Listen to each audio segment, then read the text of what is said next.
Hello.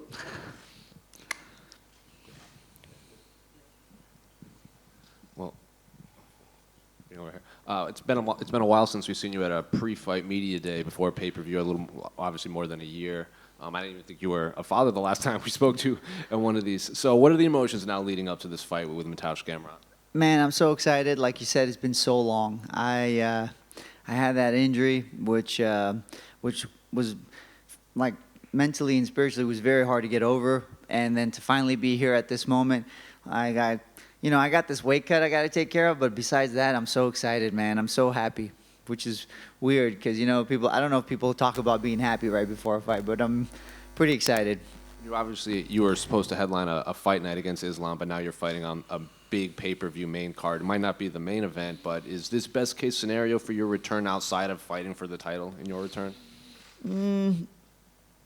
On paper, I don't think it's best case scenario. I think in reality, I'm getting paired up with someone like Dustin Poirier, Michael Chandler.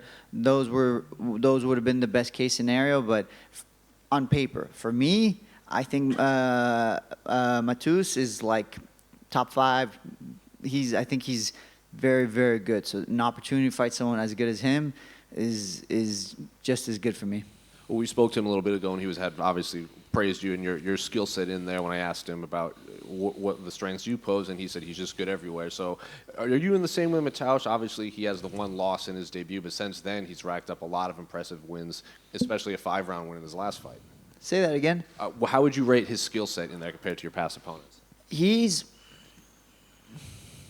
hard to say whether he's the best guy I've fought yet. I'll know after the fight, obviously, but his skill set, his ability to change the pace, go from striking to the ground he's incredible. He has a lot of tools that I think that make him special. He's definitely a championship fighter, so stopping him will be very exciting for me.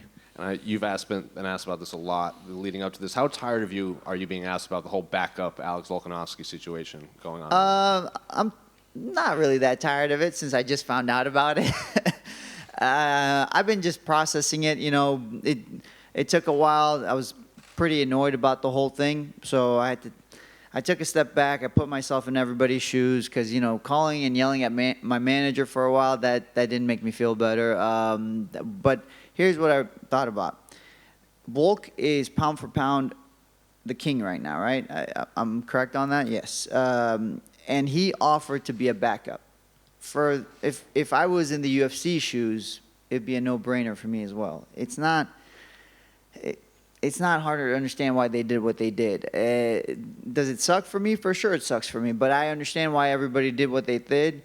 And with that being said, I just take my focus back to what I need to do, and then that's Gamrot. Did your daughter make the flight? How'd your daughter handle the whole flight over here? So we were terrified of the flight. We were like, is this going to go smooth? How is this going to be? And she ended up sleeping most of it. And then once in a while, she'd be like, hey, I want to get up and walk or like walk me around. And I was like, perfect. So I just pick her up and I'd walk around. I hate sitting in the airplane, especially for a 15-hour flight. So every opportunity I got to get up, I got up and I walked around and stretched my legs, and that's all she wanted to. And then she'd just go back to sleep. It was such a great flight that I think our flight back is going to be a nightmare. I don't know why, but that's how I feel. You mentioned that you've sort of understood and accepted this backup situation with Alex Volkanovski, but does that change if he still leapfrogs you to get a title shot for the winner on Saturday? Will that change your mind? Will you suddenly be like, no, that's not okay? I mean, it still sucks. Like being backup, losing that position sucks. Losing the title shot sucks. It all is as crappy as it gets. But I understand why they're doing what they're doing, and I understand. My focus is not the same focus as the UFC. It's not the same as Dana's. I understand Dana. His focus is basically for profits, and that's what he's supposed to do for his business. I have a different focus. My focus is I've been given a God-given talent, and I'm not wasting it. I'm not squandering it.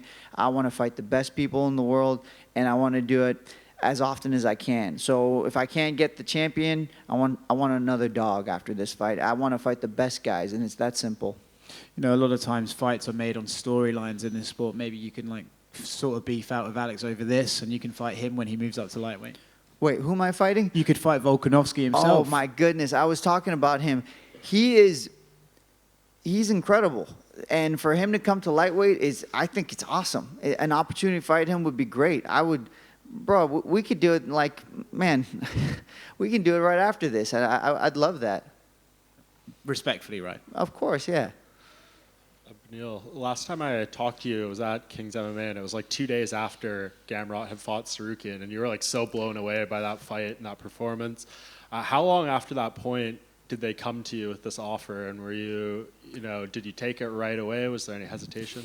So, like I said, I spoke with you, but I also called my manager. I spoke with a bunch of people and saying how great that fight was, and the first thing my manager was like, don't start. Like we're gonna look for someone in the top 5, and we tried. We really tried, but no one was interested, or the UFC wasn't interested. Whatever it was, we didn't get anybody in the top 5. So we ended up I kept waiting, and I asked. I was hoping to fight in August, and I remember Dustin Poirier say he wanted August, and I tried to do that, didn't work, and then I was looking, nothing showed up, and then finally I went to Ali and I was like, listen, I want to fight. We got to make this work. So, and he's like, I don't know. So I ended up calling Sean Shelby, and we literally went through the list one at a time, and we ended up on Gamrot, and that's how the fight happened. And it took a while. Like the day that it was announced was the day I spoke with Sean. Like it was like that. I guess they must have reached out to him the same day, and he must have said yes, and they announced it.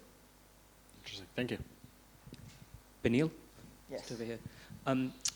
Obviously, like hearing about not being the backup fighter, and then hearing that actually you might not even be. Sorry, did you hear that? Mm-hmm. Sorry, and then obviously not hearing that you might not be next for the title because Alex potentially could get it next. Hearing that a few months before your fight is one thing, but hearing that on the week of a fight must be pretty off-putting. So I just want to know, how have you made your mind refocus on the fight? Like I said before, I'm a devout, God-fearing man, and what I did was basically put myself in these people's shoes, and then I went back to prayer, and then I remembered that my focus is different than everybody else's focus. I don't look to. The belt is important because it's part of my job, and that's my job is to go for that, but it's not the end of it. So. As soon as I remembered that, it was easy to reset and get back into the game. Hi, Beneil. Sorry. Go ahead. Hi, Beneil. Was any part of this camp, did you focus on Charles or Islam?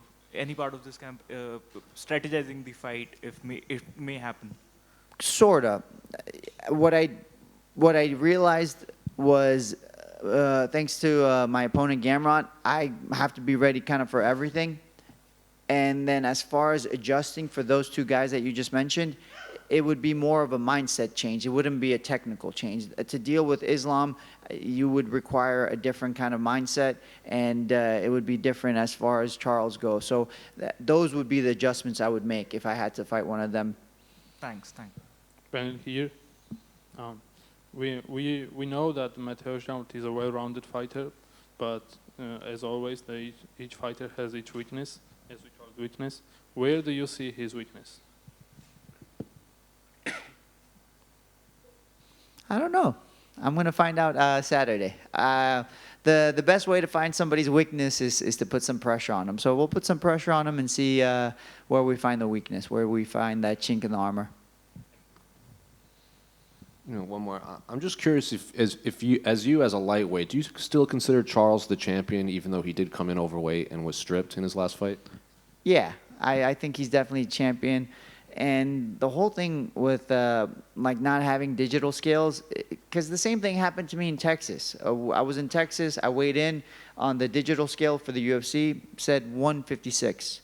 I went in to weigh in. They said 156.3. So then I had to go lose another 0.3, and then I came back. So, like the whole thing just sounds stupid because there's no way they would let Charles get on the belt without checking him first. The UFC always checks us first. So he must have made weight before the UFC let him on, right? So I don't know. I think man, the guy we had in Texas, he was like he I don't know, he's kind of a drama queen, you know. He was like like the show wasn't about him, you know, and he was making it about him. So I think that's why digital skills are important.